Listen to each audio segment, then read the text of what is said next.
Last thoughts here. I get emails frequently from readers. Sometimes they end up in print. Just put it that way. Call it the mailbag. A manga reader used the term woke and then hints that Jesus would not have liked it. So let me read the email. And I'm gonna read it. I guess I should edit it if I want this to be on YouTube.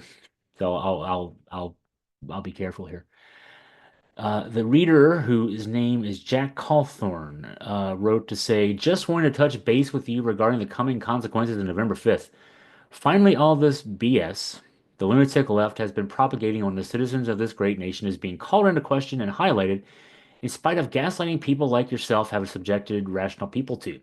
You may want to be honest with yourself and report issues without the prejudice and dishonesty of the liberal media is so good at.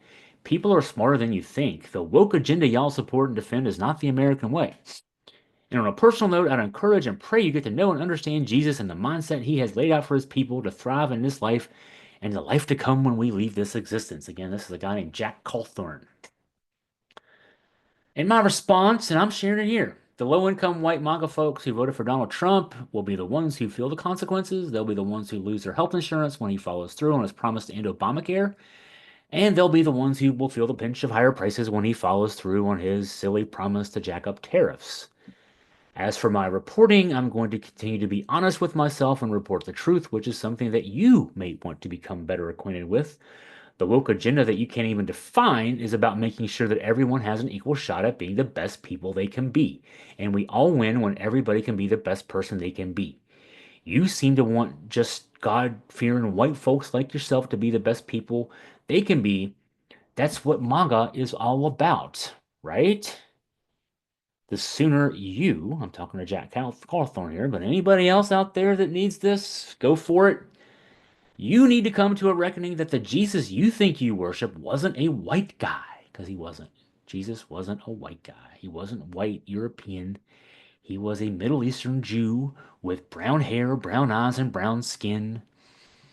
Think Iraqi. Think Palestinian. That you would deport to a S-hole country if he were to come back. If you can do that, we'll all be better off. Until then, you can kiss my arse. You know, this is the thing that frustrates me. Talking not just to people like Jack Cawthorn on the far MAGA right, but even talking to my friends on the left. The people on the far right can say whatever they want to say, and if you say anything back, they get offended. The people on the left say, Chris, why do you do these? Why do you write back to people with this kind of harsh language? Are you going to win them over this way? Donald Trump says harsh things to them and wins them over. I think honesty is the best policy, if you ask me.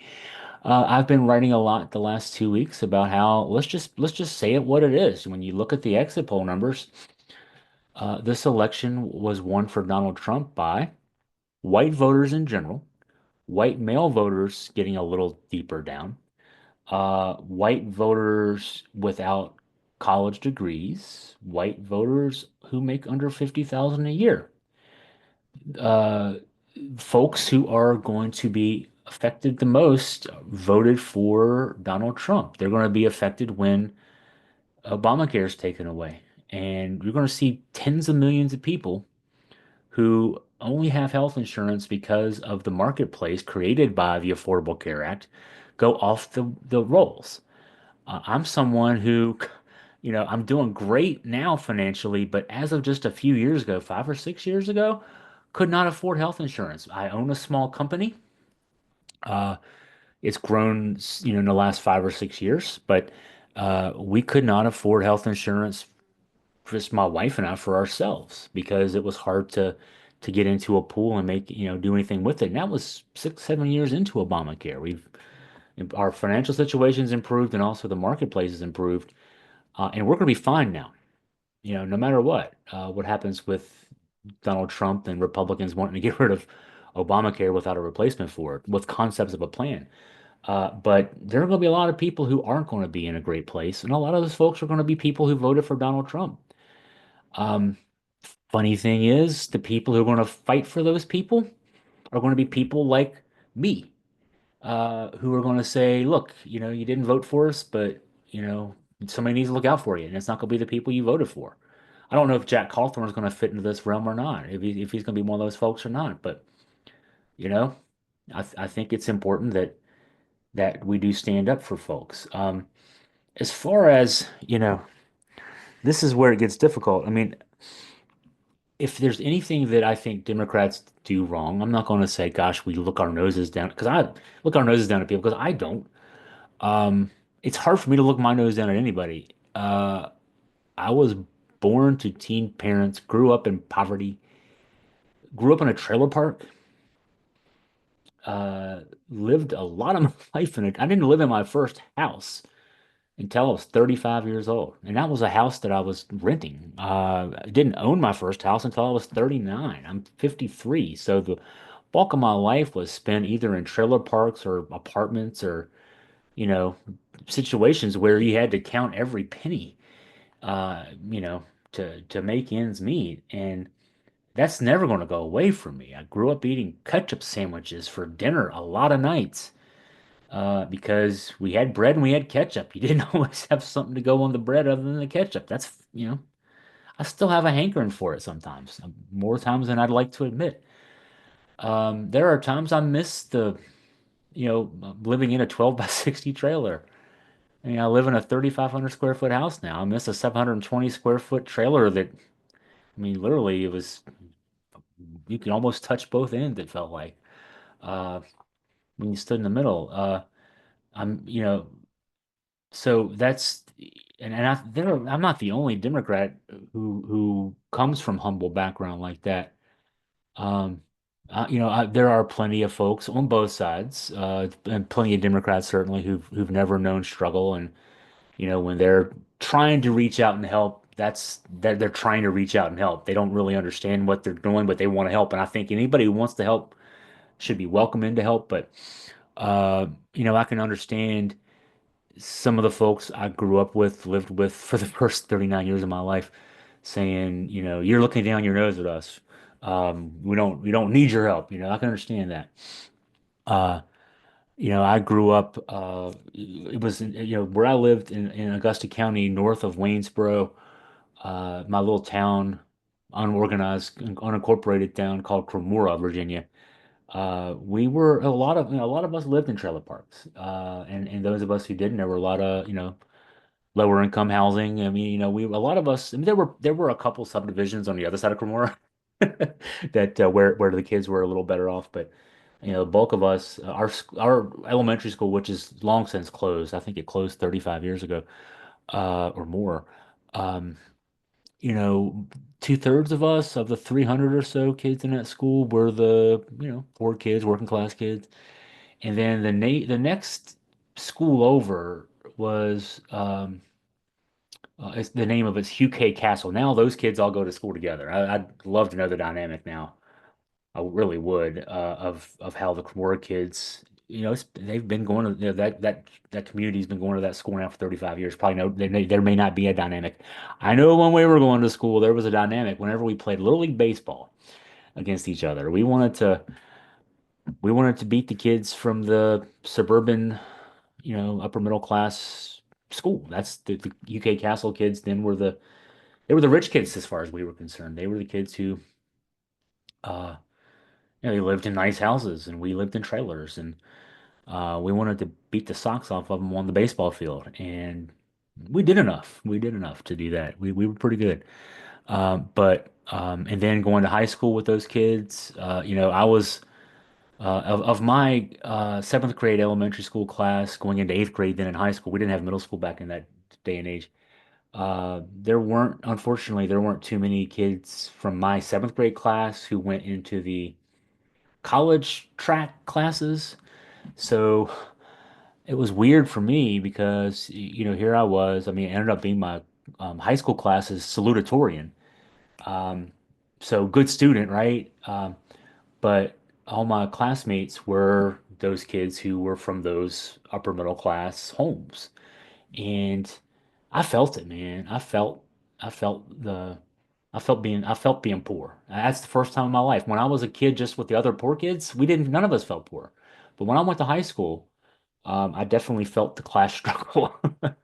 Um, and so, I identify with folks who are from working class backgrounds who don't like being talked down to because, man, I lived that every day of my life. Bro, those 5 years of high school, I think college, when I went to school at the University of Virginia, I was the poor kid. That was even more pronounced.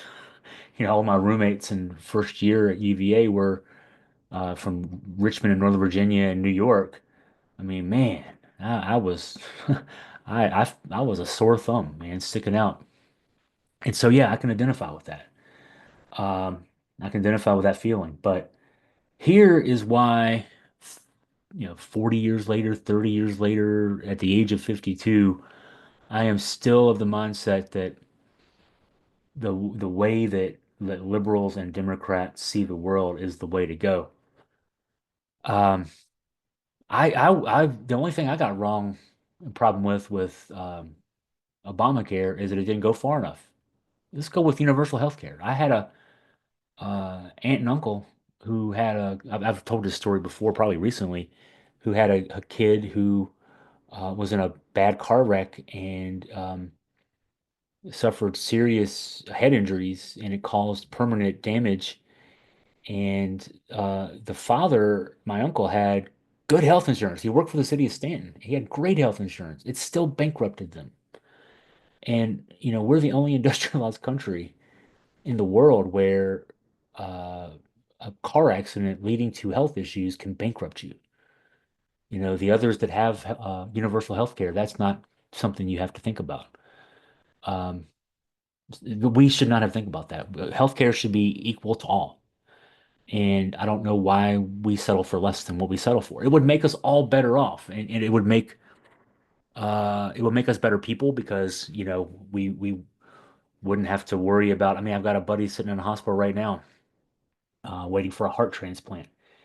Gets calls. He's sitting in the hospital getting calls about his payments being delayed. The dude is it's life or death, and they're still hounding him. That's not right, and so from that extreme to the probably the extreme of my aunt and uncle and cousin to just a matter of not having to worry about whether or not if you go to the doctor or have an ambulance ride, it's going to maybe throw you out of commission for a while financially. It can make you so that you can be more productive. It can make companies more productive. It's not just doing the right thing. It should be enough to do the right thing, but it shouldn't, it's not just enough to do the right thing there. It also makes us more productive, makes us more economically competitive. I would say the same for the Green New Deal. Again, it should be the right thing to do. We should want to do what we can to preserve life, not just for our kids and grandkids, but for future generations beyond them, the ability to live life that we get to live now environmentally, but it's also good business. Those jobs, if we can, we know our world needs to get beyond oil and gas, fossil fuels. Not saying that you completely replace it tomorrow, later today, next week, but if we can actually, if we're going to put subsidies to things anyway, let's put subsidies in the direction of, all right, let's develop the new technologies.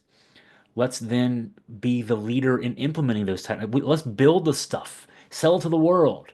These are jobs. These are jobs we can have. These are jobs our kids can have, their kids can have. You know, it should be enough. It should be enough that it's the right thing to do environmentally. But if we can't sell that, let's sell the idea that it's good jobs. These are smart jobs. These are jobs that can put a roof over your head, that can put clothes on your family, that can put them in school. I mean, these are, food on your table. It should be enough that it's the right thing to do, but it's also the smart thing to do economically. I look at what is dismissed as DEI, diversity, equity, and inclusion. It's dismissed because, gosh, the white MAGA folks who don't like the woke, like the guy I talked about here earlier. Uh, oh yeah, they don't want. I mean, honestly, that guy doesn't want black folks, Latinos, women, LGBTQ pluses to be better off because he thinks that makes him worse off. It's not a zero-sum game. I'm an example of that. You know, the middle class, upper middle class kids that I hated when I was growing up probably still hate in some respect. No offense to them individually, just I live now in a nice home and I still wonder if I even respect myself sometimes because, I'm the kind of person now that I would have hated when I was a kid just because they have an advantage, even though I had to create the advantage for myself. Um, but a lot of these folks think that voted for Trump think that if someone else is doing better off, that means it comes at my expense. I don't look at it that way. I look at because I was able to take advantage of education, which was the great equalizer for me, uh, and make my life better. It's helped make my wife's life better. We have employees that we created something, a business that now as employees, we make their lives better. One of our employees recently bought a home, her first home that she'll own and that she owns. Um, so me getting out of the trailer park, in a way of speaking, has helped make other people's lives better. I think the same thing is possible for if we can elevate um, Black folks, if we can elevate Latino folks, LGBTQ plus folks, women. I mean, name the subgroup. If we can elevate everybody, they can be the best people they can be. And if they're the best people they can be, they're probably the most productive people they can be. If they're the most productive people they can be, that makes our economy better and it makes us all better. And so this isn't pie in the sky or Pollyanna view. I live this, because I was able to do something. I think we should all have that ability to do that. Um, and so, if I want to say anything to Democrats, it would be to let's be a little less preachy, or because I don't know that we mean to be preachy, but those of us who need to tone down the message as far as that goes, it's not just about doing the right thing. It should be, but it's not just about doing the right thing. It's not. You shouldn't. It should be letting Black folks, Latinos, women, LGBTQ plus. I mean, everybody else, letting everybody be the best people they can be because they can be who they can be and be who they are. It should be enough that we just want them to be, the best people they can be. But it also is about making us all better. And if they can be better people, we can all be better as a result of them being better. If we can be smart about investing in the green economy, that can give us something completely new in terms of what we can make money doing. If we can figure out a way to let ourselves do universal health care, that can make us all better off. I know that there's politics to this. There don't have to be. I think these things, if you break it down, can appeal to the people I grew up with in the trailer park, and their kids and grandkids. Um, it's just a matter of taking the veneer off a little bit there, and also relaxing a little bit. Let's not be so rigid on how we say things, and worrying about offending people. I don't go out of your way to offend people, but man, oh man, it does. It gets a little much. It gets a little much. And that's, the people ask me, how do you write these emails back to people? And you're very forceful when you write them back. You know, I think some of the folks respect it because, if they don't, they need to. Um, but don't let anybody bully you, but speak to people on their level, I guess would be a response there. So in any case, hey, I've talked a lot here today. Um, Feel free to if you have any comments, questions, story tips, drop me a line.